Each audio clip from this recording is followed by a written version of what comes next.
I'm Johnny 2B. And I'm Hopeless Romance. And we're bringing you another fine fan fiction Overdrive incident, Chapter 5, Threatened and Moving On. And the music credits belong to John Williams and Silvershirt. And all art belongs to you, Hopeless Romance. And and all the themes belong to Walt Disney Animation Studios. So here we go, Chapter 5, Threatened and Moving On.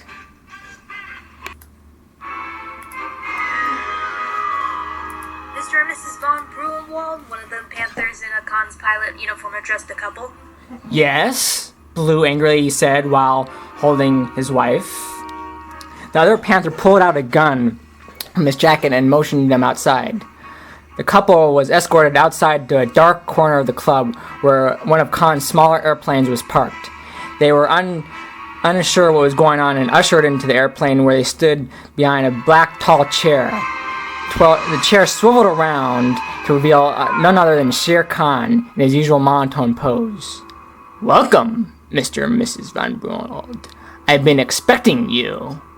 "Kahn, what is this about?" Baloo angrily asked. Tempa, Baloo. As you know, I'm slowly going out of business. However, I do not go down that easy, as I plan to fight for what is mine.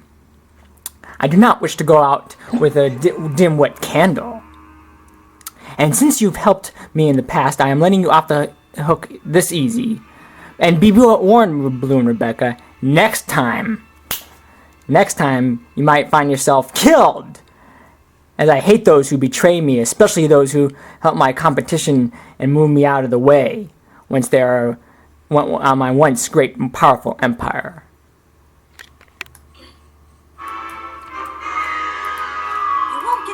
Kahn, Rebecca said. "Oh, on the contrary, I will. And I never liked you that much at all. You were always in my way, and next time you may find yourself more than just injured, but dead." "But we're not injured," Baloo said. "You've been warned." Kahn says he snapped his fingers. Kahn's men took him out with 2 baseball bats. And Baloo and Rebecca fell to the ground, and the 2 Kahn pilots threw him to the ground off the plane, and the plane took off, leaving as they were unconscious. At 2 in the morning, Louis found the couple out cold. He had his chimpanzee employees over to bring them inside. He brought them warm water, poured on some wet cloths, and patted their black and blue spots on their heads and cleaning up the dry blood. Both bears groaned. Baloo opened his eyes groggily first. What happened?" groaned Baloo.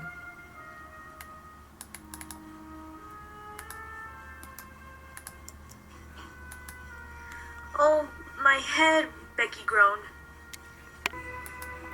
"Boy, I'm glad you twos are okay. My boys and I found you on the side of the club knocked out. What happened?" "Kahn happened," Baloo stated. "He threatened to kill us," Becky cried out.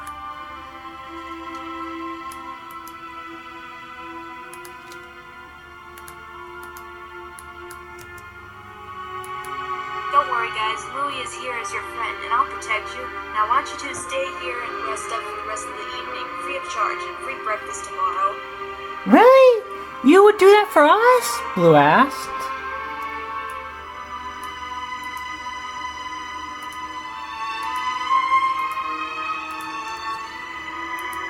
"Yes, we wouldn't want to be a bother," Rebecca added.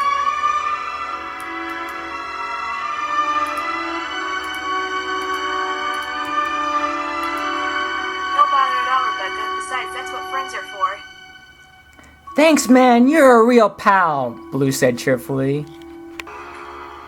"No problem, cuz. No problem whatsoever," Louie said. Next morning, Baloo and Rebecca woke up refreshed and then realized that at the time they had gone to Duckburg to tell them the white lie on the heavy traffic that was coming in and out of Cape Suzette.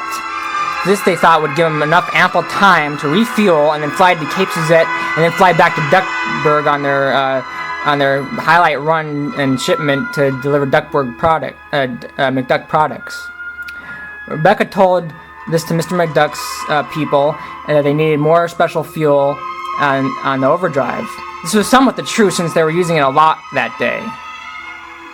On the way back to Hire for Hire, Wildcat was found injured and Molly's tending to all of his wounds on his head. Mom, Dad, I found Wildcat this morning shaking and bleeding in the head. All he's been saying was something like his favorite tools and Kahn's men. Flabbergasted, Baloo and Rebecca rushed to Wildcat, to the dock and saw them all in shock. "It's okay, Wildcat. Those men won't hurt you anymore," Baloo said in a comforting, calm voice. My tools are gone! Kahn's men kidnapped them for hurting me! Hurt me!" Wildcat kept repeating. "Geez, he's in shock," Rebecca said. "The only way to help him recover is to get his tools back," Baloo said. "Damn Kahn's men attacking an innocent person," Rebecca yelled. "Mom, what's going on?" Molly asked. "Shere Khan has threatened us and wanted us killed for making shipments for Mr. McDuck, honey. That's awful," Molly cried. Molly walked to the end of the dock as she saw silvery objects at the bottom of the water. She grabbed the net what was lying at the end of the dock and fished out Wildcat's tools. "Mom, Dad," she cried. "Look, I found Wildcat's toolkit." Rebecca and Blue ran over to help her fish out the tools. "Good job, Bun Nose," Blue said and gave his daughter a hug. "Oh, thanks, Daddy," giggled Molly. "Molly, you're gonna have to take care of Uncle Wildcat while we're gone with these shipments," Rebecca said. "Sure thing, Mom," Molly said. "Okay, we gotta go before we get yelled at by Mr. McDuck," Blue said as he powered walk back to the plane. Rebecca turned to Blue.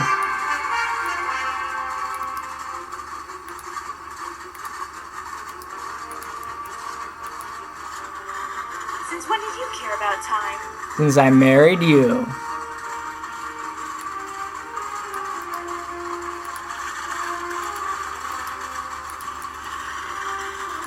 "Oh, you." Rebecca and Blue gave each other a brief kiss. And the two rushed and refueled the Overdrive and both their regular engines. They gave their daughter a kiss and said goodbye to each other before they left. "Remember, take care of Uncle Wildcat!" yelled Blue as the engines were starting up. "I will, and I love you too," Molly yelled over the engines. "We love you too, Molly!"